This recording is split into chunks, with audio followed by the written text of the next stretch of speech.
اهدنا الصراط المستقيم لا إله إلا الله لا إله إلا الله لا إله إلا الله.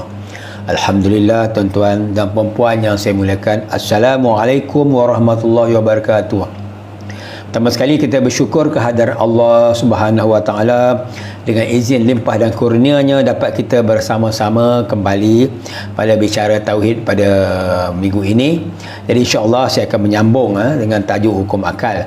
Sebelum tu, sebagai mukadimahnya, kita sentiasa kena bersyukur kehadirat Allah apabila kita dilalukan dengan sifat yang baik, dengan rezeki yang murah, dengan sihat walafiat. Kita kena bersyukur kepada Allah. Maksudnya semuanya itu adalah datang daripada Allah, kurniaan Allah kepada kita. Sebab tu bila kita Allah lalukan kita sedikit ilmu tentang tauhid kepada diri dia atau dirinya yang Maha Esa, kita bersyukur kepada Allah. Sebab perkara laluan ilmu kepada diri kita ni bukan benda main-main. Kadang-kadang kita cari pun tak dapat. Tapi bila dengan izin Allah, Allah berkehendak atas kita, maka lalulah ilmu tu ke atas diri kita, atas akal fikiran kita. Jadi kalau kita lihat diri kita sekarang, dalam keadaan kita dapat sesuatu yang baik, yang bermanfaat, itu semua datang daripada Allah. Itu kita kena kena tanamkan dalam fikiran kita. Tidak ada sesuatu yang akan menimpa seseorang melainkan semua tu telah ditentukan oleh Allah. Tidak sekali-kali akan menimpa kamu melainkan apa yang telah ditetapkan Allah ke atas diri kamu. Jadi kalau kata datangnya baik, alhamdulillah, rezeki, syukur. Datangnya buruk, datangnya kita kata berupa benda yang tak elok lah, kita kata tu semua ujian daripada Allah.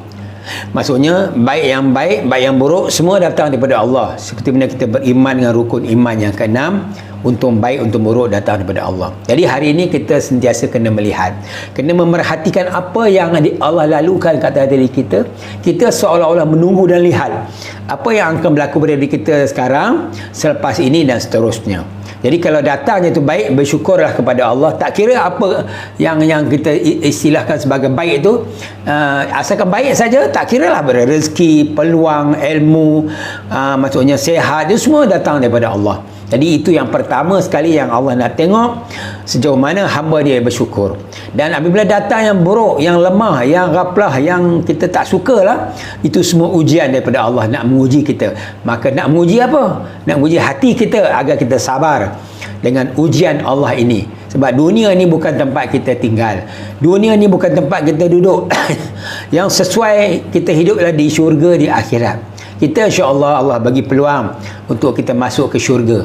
Nama tempat tu syurga, yang kita kata kehidupan dia sangat luar biasa. Tidak ada apa masalah sedikit pun. Ahli syurga tak akan menghadapi masalah. Kita kena positif. Positif maksudnya kita nak masuk syurga, kan? Walaupun dosa kita setinggi langit, itu tak ada masalah. Allah Ta'ala ampun. Allah berkata dalam Al-Quran dengan maksud dia, walaupun dosa hamba aku ni setinggi langit. Dan satu hadis Nabi lah, walaupun dosa hamba aku ni setinggi langit, aku tak peduli.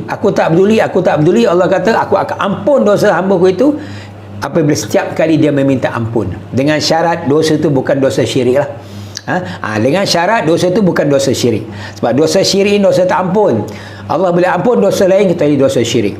Jadi sebab tu kita kata segala kelemahan kita dalam menguruskan diri kita, menguruskan keluarga kita, menguruskan amal ibadat kita, kita rasa sangat lemah. Kita tak ada kekuatan. Tapi sebenarnya itu datang daripada Allah. Allah yang memberi kekuatan, Allah yang memberi kita ujian.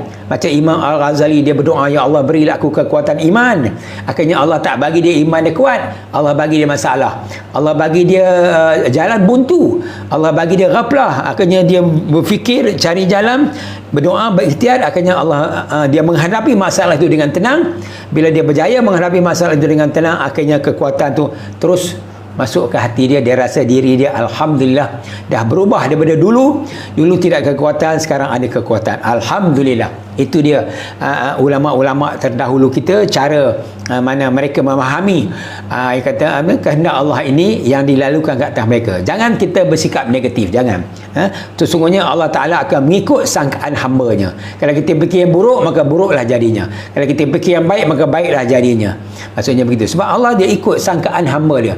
Siapa yang dosanya setinggi langit bumi, dan maksudnya aku tak peduli, kalau kata aku tak peduli, asalkan dia tak syirik dengan aku, dia menadah tangan meminta ampun, aku pasti akan mengampun dan dosa dia. Aku tak peduli banyak mana dosa dia. Jadi tuan-tuan dan puan-puan, inilah peluang bagi kita untuk membersihkan diri kita daripada segala dosa. Jalan keluar dah ada. Jangan putus asa saja. Berusaha, tetap berusaha sampailah akhir hayat kita. Tidak ada titik berhenti usaha ni. Jangan putus asa, sebab berputus asa daripada rahmat dan petunjuk Allah ialah lebih teruk daripada dosa yang dia buat. Berputus asa tu lagi dahsyat daripada dosa yang dia buat tu. Tuan-tuan, kita jangan, tak boleh. Maksudnya kita tak boleh sekali-kali berputus asa daripada rahmat dan petunjuk kasih sayang daripada Allah. Allah Ta'ala Maha Berkuasa. Tengok logik dia, logik. Allah Maha Berkuasa. Dia boleh buat manusia, makhluk dia macam-macam. Bila berlaku macam-macam makhluk, siapa buat? Allah buat. Bukan jadi sendiri, bukan sahaja boleh jadi tu. Allah yang pilih untuk jadi begitu, uji itu. Tapi bila sampai kepada kita, kita tak dapat menerima kita panggil apa? Ujian Allah itu. Kita baca dengan cara macam lain. Kita baca macam Allah tak suka kat kita lah, kita rasa macam kita ni sial lah, kita ni tak bagus lah. Jangan. Sebenarnya Allah menguji kita, bukan dia suruh kita buat jadi macam tu. Dia datangkan ujian itu supaya kita jangan berputus asa daripada minta tolong pada dia. Ya Allah, tolong aku, ya Allah. Inna lillahi wa inna ilaihi raji'un. Inna lillahi wa inna ilaihi raji'un. Inna lillahi wa inna ilaihi raji'un. Apa maksud dia? Daripada Allah masalah tu datang, kepada Allah juga masalah tu akan kembali. Hasbunallah wa ni'mal wakil, wala haula wala quwwata illa billahil azim. Ya Allah, kami tak ada tempat nak minta tolong. Kalau engkau datangkan masalah ni kepada kami, maka engkau juga akan angkat masalah ini kepada kami. Kami tak ada upaya. Engkau datang masalah ni kepada diriku, ya Allah, engkau juga yang angkat masalah itu daripada diriku. InsyaAllah, kalau tuan-tuan berpegang kepada pegangan tauhid yang kukuh, akhirnya Allah Ta'ala akan bersihkan tuan-tuan. Hanya Allah saja yang boleh bersihkan kita, bukan diri kita. Dikirlah puluh ribu, ratus ribu, kalau Allah tak nak bersihkan, dia jadi macam tu je lah. Mungkin dia dapat benda-benda lain, keramat lah, dia dapat ibu kebal lah, apalah. Kita tak nak benda tu, kan? Maksudnya begitu. Kita bukan kita kata zikir, kita kata mentauhidkan Allah. Tuan-tuan dan puan-puan yang saya sangat muliakan, itu sekadar mukadimah saya. Maksudnya sekarang pada pagi ini kita berada di landasan yang betul. Kita perbetulkan niat kita, tujuan kita muzakarah ini. Pertama sekali, tujuan kita bicara tauhid ini, pertama sekali kita nak membersihkan iman daripada syirik. Tuan-tuan dan puan-puan yang saya sangat muliakan, tajuk saya dalam iklan yang saya keluarkan ialah hukum akal. Berbalik kepada hukum akal dan tanda beza hukum akal. Hukum akal ni kita kata ada dua, ada tiga: wajib, mustahil dan harus. Yang selalu saya bercakap, kalau tuan-tuan rasa belum pernah nak dengar, tuan-tuan tengok video sebelum. Jadi kita tengok sekarang ni, wajib, mustahil, harus ni maksudnya kita kata nak kita menyerahkan kembali hak Allah kepada Allah. Kita tak nak memilikkan hak Allah itu. Kalau siapa tak guna akal, seolah dia nak merampas hak Allah. Okey, bagi satu contoh Pak Syim. Bagi satu contoh mengatakan kalau kita tak guna hukum akal, seolah-olah kita merampas hak Allah. Kan? Hukum akal ada wajib, mesti harus. Contoh, kita sakit, kita makan ubat. Orang kata sakit ni tak boleh serah pada takdir. Jangan mencampakkan diri kamu ke jurang kebinasaan. Maksudnya bila kata Rasulullah bersabda begitu, bila kita sakit, carilah ubat, carilah doktor, carilah tukang ubatnya, cari sebagai ikhtiar, sebagai asbab. Kita kena usaha atas asbab, ikhtiar. Tapi bila kita dapat ubat, sembuh, kita makan ubat tu sembuh, kita pergi jumpa doktor kata kena buat sikit pembedahan ke apa ke, kok ni ke, akhirnya sembuh, kita tak ada sakit lagi. Jadi nampak, bila kita menerima keadaan sembuh daripada sakit ke, daripada kenyang, daripada lapar ke, susah, senang, asalnya susah tapi jadi senang ke, maka kita kena letak dekat sini wajib. kesembuhan aku itu Allah yang bagi, Allah yang takdirkan, Allah yang izinkan. Wajib ialah benda yang akal mesti terima, tak terima, wajib ketuk kepala dia suruh terima juga. Maksudnya begitu. Wajib fikir sembuh aku itu Allah yang izinkan, Allah yang bagi sembuh lah. Mustahil, apa yang mustahil bagi akal? Mustahil sembuh itu kerana usaha dan ikhtiar aku, mustahil. Kerana makhluk, mustahil. Mustahil akal aku tak boleh terima kesembuhan aku ni kerana perbuatan makhluk. Perbuatan makhluk hanya asbab. Kalau Allah nak sembuhkan kita tanpa usaha ikhtiar, boleh. Sebab Allah boleh buat satu tanpa usaha, tanpa asbab. Tapi Allah nak juga sembuhkan kita berasbabkan ubat. Berasbabkan ubat. Jadi kita ambil ubat itu makan, bukan ubat itu bagi sembuh, tapi Allah. Lepas tu kita perlu hukum akal. Wajib sembuh aku ni Allah yang bagi sembuh, Allah izinkan. Mustahil sembuh ni kerana ubat, kerana ikhtiar usaha aku tu asbab. Bukan kerana itu. Sebab kalau kata makhluk, dia tidak ada daya upaya. La haula wala quwwata illa billahil azim. Siapa itu makhluk? Kita, ubat, ikhtiar, semua tu makhluk. Makhluk ni selain daripada Allah, masih Allah. Makhluk baru alam mungkin, masih Allah. Alam tu selain daripada Allah nama dia makhluk. Termasuk ubat, usaha, ikhtiar, pertolongan, itu semua asbab. Mustahil dengan usaha ikhtiar boleh sembuh, mustahil. Itu hanya asbab. Maka harus aku menerima kesembuhan sebagai satu takdir daripada Allah ke atas diri aku yang telah Allah tuliskan sejak azali. Itulah dia tuan-tuan, hukum akal yang sangat berguna bagi kita, diri kita, untuk mengesakan Allah, menolak hak makhluk, menisbatkan hak Allah. Siapa yang tidak beramal dengan hukum akal, dia orang yang tidak berakal. Dia orang tidak berakal. Ulama tauhid mengatakan, Syekh Imam Sanusi mengatakan, siapa yang tidak beramal dengan hukum akal, dia orang tidak berakal. Maksudnya dalam hidup dia tak tahu apa itu hukum akal. Contohnya Allah bagi dia satu, tadi saya kata, daripada sembuh kepada sakit, daripada miskin kepada kaya. Kalau kan dia susah hidup tu, bila dapat bisnes dia buat, akhirnya jumlah rezeki dia meningkat, duit meningkat. Bila begitu, bagi orang yang beriman dengan tauhid, dia gunakan hukum akal. Wajib. Senang kita ini, sebab sebelum ni susah, Allah yang bagi. Wajib, tak boleh tidak. Ketuk kepala suruh cakap, akal fikir bahawa senang tadi Allah yang bagi, Allah izinkan, rezeki Allah. Mustahil senang kerana bisnes, mustahil. Makhluk tak ada kuasa, tak boleh menandakan manfaat mudarat. Kita dah cakap awal-awal dulu, makhluk ni benda yang tidak boleh memberi manfaat atau mendatangkan mudarat. Aku menolak mudarat, tak boleh, dia tak ada kuasa. Maka harus kita menerima sejumlah wang yang banyak sebagai rezeki daripada Allah yang Allah takdirkan kepada kita sejak azali. Aku takdirkan rezeki kamu sejak azali, tidak bertambah kerana kamu berusaha, dan kerana tidak berkurangan kerana kamu tidak mencarinya. Hanya wajib adanya. Dalam satu hadis qudsi Nabi baca, begitu sekali rezeki kita sejak ditentukan sejak azali. Ni duk bertambah ni bukan kerana kita usaha, kerana Allah yang bagi, yang takdirkan. Nampak macam bertambah, pada zahir nampak kita lah, pada zahir nampak macam kita buat, tapi pada hakikatnya Allah. Dan tidak berkurangan kerana tak mencari. Ni kau duduk saja ni, rezeki kau kurang sampai tak kerja apa ni, mana datang rezeki. Itu mata zahir, tapi hakikatnya bukan macam tu. Kita betul kita sekarang ni, kita kalau ada jalan usaha, kita usahalah. Tapi kalau dapat, alhamdulillah. Kalau tak dapat, sabar. Allah Ta'ala belum nak rezekikan lagi. Sebenarnya sifar hidup kita ni sangat simple. Sifar hidup kita ni sangat mudah dan simple kalau kita berpegang pada tauhid kepada Allah.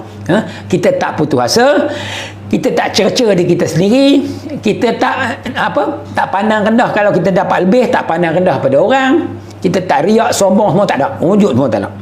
Maksudnya tuan-tuan dan puan-puan yang saya muliakan, Kita berbalik pada hukum akal wajib mesti harus tadi. Hukum atas makhluk dulu. Jadi tuan-tuan dan puan-puan saya mulakan. Tadi saya dah bagi contoh macam mana kita hukum atas daripada sakit kepada sembuh, daripada miskin kepada kaya. Jadi contoh lain. Contohnya kita kata kita ada satu masalah lah. Masalah yang kita kata dalam grup, katakan dalam di tempat kerja ke, macam mana nak selesai masalah ni. Masing-masing bermesyuarat macam mana nak buat, nak settle masalah ni. Akhirnya dapat satu kata putus, buat macam ni sebagai jalan penyelesaian. Akhirnya mereka cuba amalkan, berjaya mengatasi masalah itu. Kita tak tahu masalah apa, kita tak khususkan. Bila kata berjaya, setiap ahli mesyuarat tu kena ada hukum akal yang beriman kepada Allah. Wajib masalah kita selesai ni Allah yang bagi selesai, Allah yang selesaikan dengan izin Allah. Apa yang mustahil bagi akal? Mustahil selesai ni kerana kita buat mesyuarat, kita bijaksana, kita seorang yang genius. Itu semua asbab. Sebab Allah Ta'ala menunjukkan kuasa berasbab dengan bermesyuarat. Harus kita menerima satu penyelesaian daripada Allah. Allah yang memberi kita jalan keluar dari masalah ini. Sekarang masalah selesai. Apa kita nak cakap pada Allah? Alhamdulillah. Terima kasih Allah. Macam tu tuan-tuan, kena buat macam tu. Tak kira kita orang individu ke, orang berkeluarga ke, berkumpulan. Contoh dalam keluarga, masalah keluarga kita. Kan? Maksudnya masalah keluarga kita, maksudnya ada banyak masalah sebenarnya. Kita jaga hukum akal. Jangan kita putus asa dengan masalah yang Allah uji. Jangan kita panah baran, marah kepada ahli keluarga kita kerana masalah yang menimpa. Tak putus-putus datang masalah, tak selesai-selesai. Akhirnya kita geram, kita putus asa, macam kita fed up. Akhirnya kita menggunakan bertindak mengikut hawa nafsu, sehingga ada yang mencederakan, mendera. Sebab itu semua tak bagus. Itu semua hasutan iblis, syaitan. Jadi sebab tu imam tauhid, kita jaga iman dan tauhid kita melalui hukum akal sebagai asbab dia. Contohnya ada orang bercerita dulu di syurga nanti Allah akan tanya kita, wahai manusia, kita dah masuk syurga, apakah dulu permintaan kamu di dunia aku tak tunaikan? Ini menurut cerita, orang cerita, saya pun cerita lah, saya pun tak tahu kesahihan cerita ni. Dia kata, wahai Allah, aku nak tanya satu soalan. Orang cerita lah, orang buat cerita tak apalah, sebagai satu bahan fikir kita lah. Dia kata, dulu aku sakit di dunia, aku berdoa kesembuhan, kau tak bagi sembuh. Kenapa ya Allah? Aku nak tanya tu je, kenapa kau tak bagi sembuh ketika aku berdoa? Apa Tuhan cakap pada orang tu? Bukankah aku dah beri kamu ubat tu? Di sebelah kamu ada ubat, kamu kenapa tak makan ubat tu? Kamu ni siapa? Kamu ni bukan Nabi Rasul ke apa? Maksudnya doa terus dapat tanpa asbab. Mungkin Nabi Rasul, Rasulullah doa tanpa asbab Allah bagi. Kamu orang biasa, orang siapa? Aku nak bagi tanpa asbab. Aku bagi berasbabkan. Makhluk kena makan ubat baru sembuh. Oh iya ke kena makan ubat? Betul lah. Sebab tu bahasa di dunia ni kita tak boleh menolak ikhtiar. Tak boleh menolak usaha ikhtiar. Contohnya kata demam. Ni makanlah ubat Panadol ni. Alah, ubat bukan ada kuasa. Aku sembuh je. Aku yakin dengan Allah. Selimut. Tak nak ikhtiar, nak doa pada Allah. Okey, doa satu usaha. Doa tak boleh tahan, badan panas. Lepas tu kata makan ubat lagi tak nak makan. Makanlah. Lepas tu makan, insya-Allah sembuh. Dia ada insya-Allah tu. Okey, makan 2 biji Panadol, tambah lepas 10 minit selimut, dah berpeluh sembuh, dah bangun. Macam sembuh sekarang. Baru sembuh. Asal ni kerana ubat ke kerana Allah? Dia tak tahu. Dia keliru. Kerana Allah bagi sembuh ke kerana ubat? Tadi aku doa pada Allah kat setengah jam kot, Allah tak bagi sembuh. Tapi kena ubat 10 minit sembuh. Habis kau nak cakap kerana ubat bagi sembuh, kau nak syirik? Tak boleh tak nak. Allah bagi sembuh berasbabkan ubat. Tu tuan kata, aku sediakan setiap penyakit ada obatnya. Setiap penyakit ada obat. Bila kita sakit, obat dia cari lah. Dapat makan sembuh. Bila sembuh, bukan ubat bagi sembuh. Kat sini masalah silap pula, sebab hukum akal tak ada. Tu kata hukum akal tak ada menjahanamkan diri kita. Okey, makan ubat sembuh, Allah nak sembuhkan berasbabkan ubat. Bila makan sembuh, wajib. Sembuh Allah yang bagi. Sembuh kerana ubat, mustahil. Ubat tak ada kuasa walau sebesar zarah. Harus kita menerima kesembuhan daripada Allah berasbabkan ubat. Susah kan tuan-tuan saya bercakap ni? Senang tuan-tuan, senang. tuan-tuan boleh faham, boleh amal terus dalam hidup. Tuan-tuan, jangan lupa hukum akal, jangan tak faham hukum akal. Ulang balik siri video rakaman kuliah perkongsian ilmu saya sebelum tentang hukum akal saja. Wajib saya harus. Bukan susah pun, tapi bawalah dalam hidup seharian untuk menghadapi hidup seharian yang kita alami tiap-tiap hari ini sampailah akhir hayat kita, sampai kita matilah, dan masalah akan datang tiap-tiap hari. Tak berbuca daripada diri kita, buca pada suami, pada isteri, pada anak-anak, pada mak, bayar, mentua, macam-macam lah, pada jiran, semua masalah je. Kalau kita pandang benda tu sebagai negatif, kita pening lah. Saya bagi contoh, beberapa kali saya bagi ibarat, minum kopi, sesudu kopi yang pahit terbancuh dalam cawan yang kecil, minum memang rasa pahit. Tapi bila sesudu kopi yang pahit kita bancuh dalam periuk yang besar, kita bancuh minum jadi tawar. Setiap masalah yang Allah uji kita, kita sempitkan fikiran kita. Kita tak nampak ini semua ujian Allah, kita nampak ini keujian makhluk. Ini semua berbuca dalam makhluk, kita yang pening, kita geram, kita pandang barang, kita pukul makhluk tu, kita salahkan manusia itu dan ini. Tapi kalau kita nampak ujian yang datang daripada Allah yang nak menguji kita dengan wajib, masalah ni Allah yang bagi masalah, jadi sendiri mustahil. Takkan setiap baik buruk semua datang daripada Allah. Harus aku menerima ujian Allah ni dengan sabar. Harus aku menerima. Harus aku menerima lapar. Harus aku menerima kenyang. Harus aku menerima sihat. Harus aku menerima sakit. Harus aku menerima hidup. Harus aku menerima mati. Contoh macam itulah.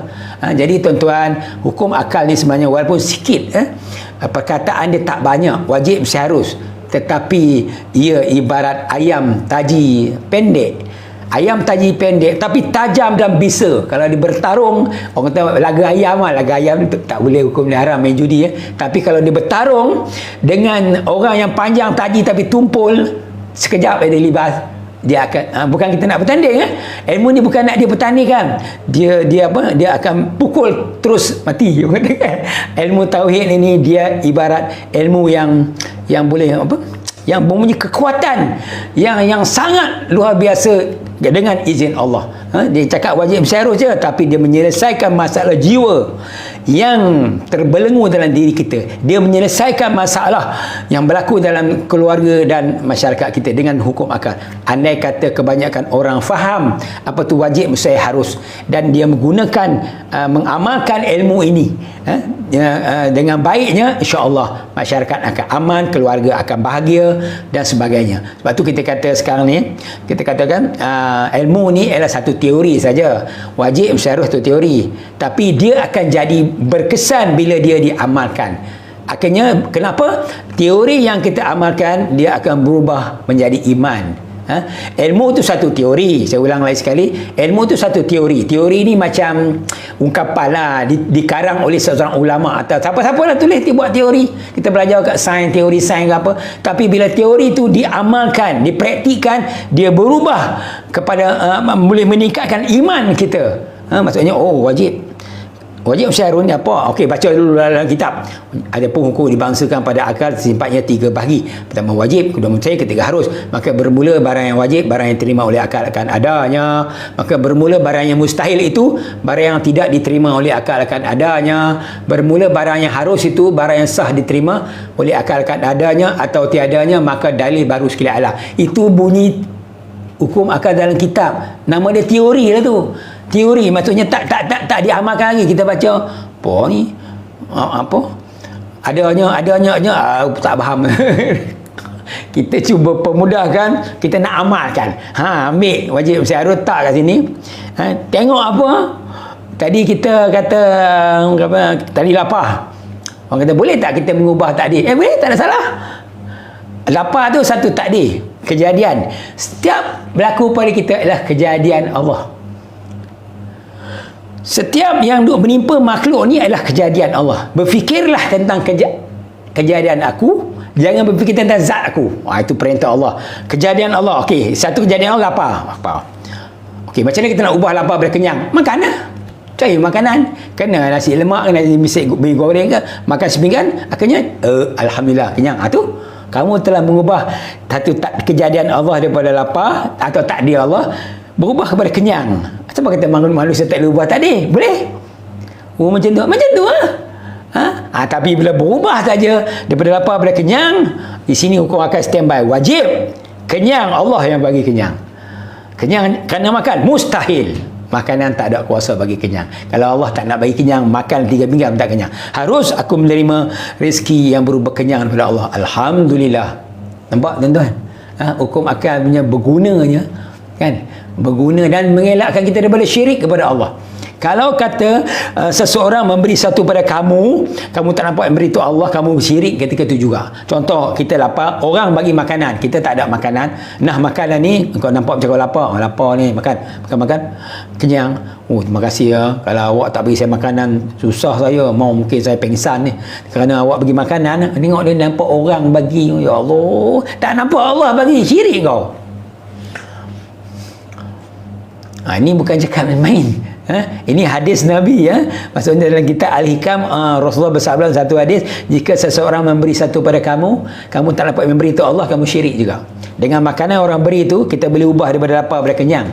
Kita kata bila kita dah kenyang, daripada lapar kenyang tu susah, lapar tu lega, kita nampak orang yang bagi, masih. Tak terfikir Allah bagi, tak nampak Allah bagi, syirik. Syirik khafi. Jangan main syirik khafi, syirik tersembunyi. Dia tersembunyi daripada penglihatan kita. Dia bukan syirik nyata macam orang kafir sembah tokong. Kan? Syirik khafi. Syirik khafi ni pun syirik. Nama syirik je kita dah takut dah. Syirik je memang tak lepas lah kita. Tuhan kata, aku ampun semua dosa kita, dosa syirik. Termasuk syirik khafi. Bukan kata aku ampun dosa syirik besar semua bala. Syirik kecil-kecil tak apa. Cantik muka kita. Kan? Syirik kecil-kecil inilah yang menjahanamkan akidah kita, keyakinan kita pada Allah. Berapa orang hari ni tak yakin dengan Allah, dia yakin dengan harta dia, dia yakin dengan kaya dia, dengan muda dia boleh kuat, dia yakin aku ni orang hebat. Nampak Allah duduk nampak perangai ni, duduk tengok buat hamba aku ni sombongnya, duduk nampak diri dia hebat, aku yang duduk bagi segala-galanya kat dia, duduk support semua kat dia, dia tak nampak aku yang buat ni, dia nak nampak diri dia cantik muka dia. Nanti ingat Allah suka orang macam tu. Ceritalah kehebatan diri kita macam-macam kat sini, kat depan Allah. Nanti kita nak cerita apa? Masuk alam barzakh, bila jumpa dengan Allah Ta'ala, nak cerita kehebatan diri kita lagi. Allah Ta'ala tak nak dengar lah benda tu semua. Yang Allah nak dengar macam mana kamu masa kat dunia cerita kebesaran dan keagungan aku, sehingga semua makhluk tahu kata aku ni maha kuasa. Ada kamu buat? Asyik duk cerita sibuk dengan cerita kamu je. Bila nak cerita tentang kebesaran aku ni? Aku bagi kamu nikmat, aku bagi kamu rezeki, aku bagi kamu sihat. Kamu tak gunakan segala nikmat aku bagi. Mata boleh melihat tak buta, telinga boleh dengar tak pekak. Tak nak cerita kebesaran aku, nak cerita kebesaran makhluk je. Dia tu hebat, dia ni hebat, dia ni dahsyat, dia tu dahsyat. Ini berkaliber, dia itu berkaliber. Yang tu je, habis masa kita macam tu je. Habis cerita tentang Allah bila? Itu besok bertemu dengan Allah, Allah tanya, apa panjang aku bagi aku, kamu guna buat apa? Cerita kebesaran makhluk, cerita tentang diri kamu pada orang, mengawarkan pada orang. Cerita tentang aku yang maha hebat, maha agung ni bila kamu cerita? Allah nak dengar. Sekarang ni kita kata Allah tak nak dengar cerita kita di depan dia. Dia nak dengar cerita dia yang kita cerita pada orang depan dia nanti. Cerita kebesaran Allah. Sebab tu kita, tuan-tuan dan puan-puan, bila Allah Ta'ala memberi kita ruang dan peluang, selagi nyawa masih ada, kita banyakkan cerita tentang kebesaran Allah melalui hukum akal. Sekurang-kurang hukum akal, tuan-tuan, kita insya-Allah akan selamat. Contohlah, katakan Allah bagi kita satu anugerah. Anugerah ni satu kejayaan. Wajib kejayaan aku ni Allah yang bagi. Bukan kerana aku seikhtiar, bukan kerana orang pandang aku kerja rajin, bukan. Itu semua asbab. Harus aku menerima satu anugerah daripada Allah, rezeki daripada Allah yang Allah tentukan sejak azali buat diri aku. Tak boleh ke tuan-tuan buat macam tu? Bukan susah pun, tuan-tuan. Hukum akal ni duduk macam syarut kat kepala je. Bahasa Melayu lagi pun. Bukan kita cakap bahasa Arab ke bahasa yang tuan-tuan tak faham. Permudahkan. InsyaAllah saya permudahkan tuan-tuan untuk tuan-tuan faham, supaya tuan-tuan boleh membawa hidup tuan-tuan ni supaya tidak ada sifat syirik, riak, unjuk semua. Tak ada dalam diri.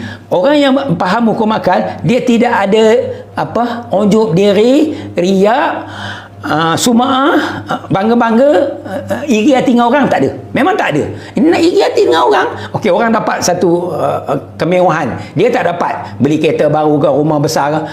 Bila kita, kalau tak ada hukum akal, dia kata, dapat kaya ni, di mana dia dapat duit ni? Dia mula dengki tu. Tapi kalau hukum akal, wajib apa? Rezeki dia tu Allah yang, rumah besar Allah yang bagi. Takdir Allah yang takdir dia. Jadi sendiri mustahil. Dia pun tak ada kuasa. Kalau Allah tak izin, dia tak dapat rumah besar tu. Harus dia menerima rezeki daripada Allah. Itu dia dengan Tuhan lah. Kita mana tahu. Tapi bagi diri kita, kita bersangka baik dengan dia. Bersangka baik dengan dia demi kerana Allah. Jangan buat cerita buruk dengan orang. Jangan buat cerita buruk dengan orang. Maksudnya, kita bersangka baik dengan orang, dia dapat sesuatu demi kerana Allah. Adakah hasad dengki pada kita? Mana boleh timbul hasad dengki? Tak boleh lah tuan-tuan. Sebab hukum akal ni dia benteng kepada kita.